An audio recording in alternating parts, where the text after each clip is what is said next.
Bien, siguiente pregunta. Nos dicen, ¿cuál será la solución óptima si el coeficiente de la restricción número 2 cambiara de 60 a 80?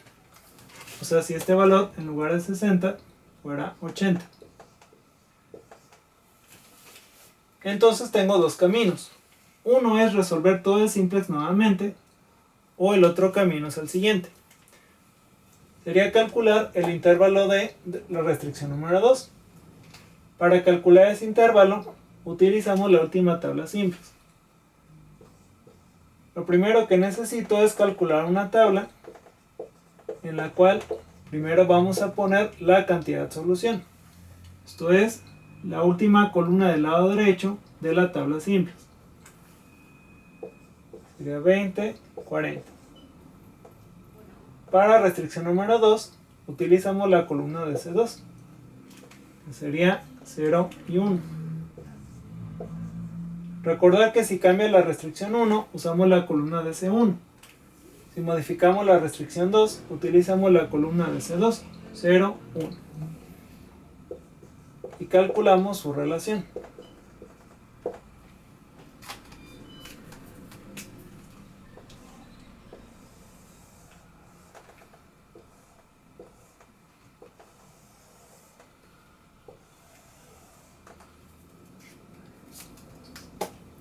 Entonces dividimos 20 entre 0, 40 entre 1. 20 entre 0, pues tenemos que la división entre 0 no está definida. Como al calcular la división sobre 0 nos marca error, porque no está definida esa operación, esto tiende a una cantidad infinita. Pues vamos a poner infinito. Ojo, no confundir con 0, el resultado no es 0. Es una cantidad indeterminada, que es lo equivalente a infinito. 40 entre 1, 40. Y ya con esos valores calculamos el intervalo de la restricción 2, donde su valor actual es 60. Como es un problema de maximizar, de acuerdo a nuestro apunte, vamos a tomar el valor más pequeño positivo. El más pequeño positivo sería el 40. Este se lo restamos a 60. 60 menos 40 nos daría 20. Y vamos a tomar el valor más pequeño negativo en valor absoluto. Vemos que no hay ninguna cantidad negativa, porque tanto infinito como 40 son cantidades positivas. Como no hay ningún número negativo, podemos sumar la cantidad que queramos, hasta una cantidad infinita. Y ese sería el intervalo de la restricción 2. Debe ser un valor que esté entre 20 e infinito. Y de acuerdo a la pregunta, observamos que 80 está dentro de este intervalo. 80 es un valor que está entre 20 e infinito. Y como está dentro de ese intervalo, podemos calcular la nueva solución a través de esta fórmula, que ya la hemos visto varias veces. Para utilizar esta fórmula, nos vamos a la última tabla simplex.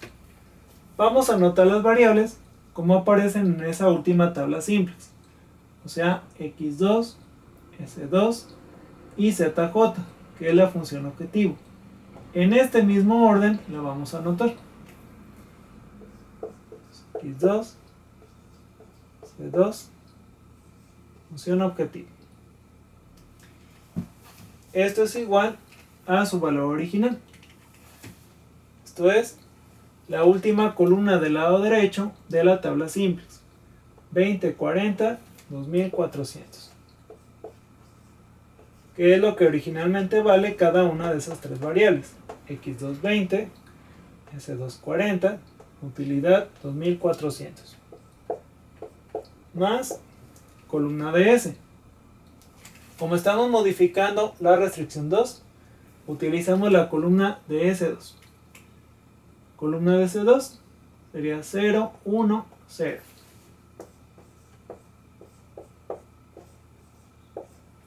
Y lo multiplicamos por el cambio en la restricción. ¿Cuánto cambia de 60 a 80? Pues tenemos un incremento de 20. sería positivo porque está aumentando 20 unidades. Entonces lo multiplicamos por 20.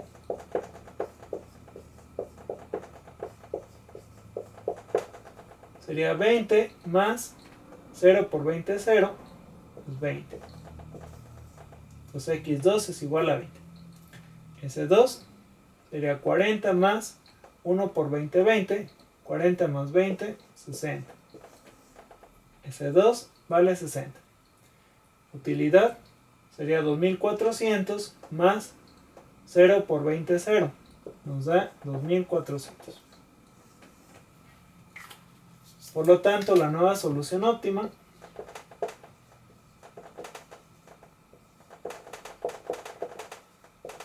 sería x1 sigue siendo 0, x2 sería 20, s1 sigue siendo 0, s2 ahora sería 60 con una utilidad de 2400. Y esa sería la nueva solución óptima. Y al igual que todas las preguntas anteriores, si este valor estuviera fuera de este intervalo, entonces este procedimiento ya no sería válido. Por ejemplo, que cambiara, en lugar de 80, cambiara a 10. 10 está fuera de este intervalo. Si eso pasara, entonces este proceso ya no es válido. Tendría que hacer todo el simplex nuevamente, modificando aquí el 60 por un 10. Y al hacer todo el simplex, llegaría a la solución óptima. Porque si siguiera este procedimiento, pues entonces estaríamos mal. No llegaríamos a la solución óptima real, que es la que tendríamos que llegar únicamente por el método simplex. Bien. Entonces comentarles que dependiendo de lo que nos pregunten en el examen, son los intervalos que ustedes tendrán que ir calculando. No es necesario que calculen todos y cada uno de los intervalos. O sea, x1, x2, restricción 1, restricción 2. No. Solamente calcular los que se pregunten. Si les preguntan solamente cambios en x1, pues calcular el intervalo de x1. Si les preguntaran cambios en x2, pues calcular únicamente el intervalo de x2. Si fuera restricción 1, pues calcular el intervalo de la restricción 1. Si fuera cambios en la restricción 2, calcular el intervalo de la restricción 2, como esto. Porque si se ponen a calcular todos los intervalos, aunque no sea necesario, entonces van a perder mucho tiempo. Por eso, si se fijan, es un poco laborioso. ¿Por qué? Porque yo estoy considerando que hay cambios en todo, tanto en las dos variables de la función objetivo, como cambios en las dos restricciones. Pero seguramente en el examen solamente será cambio en una de las dos variables, ya sea x1 o x2, y posiblemente un cambio en una de las dos restricciones, ya sea la restricción 1 o la número 2. Bien.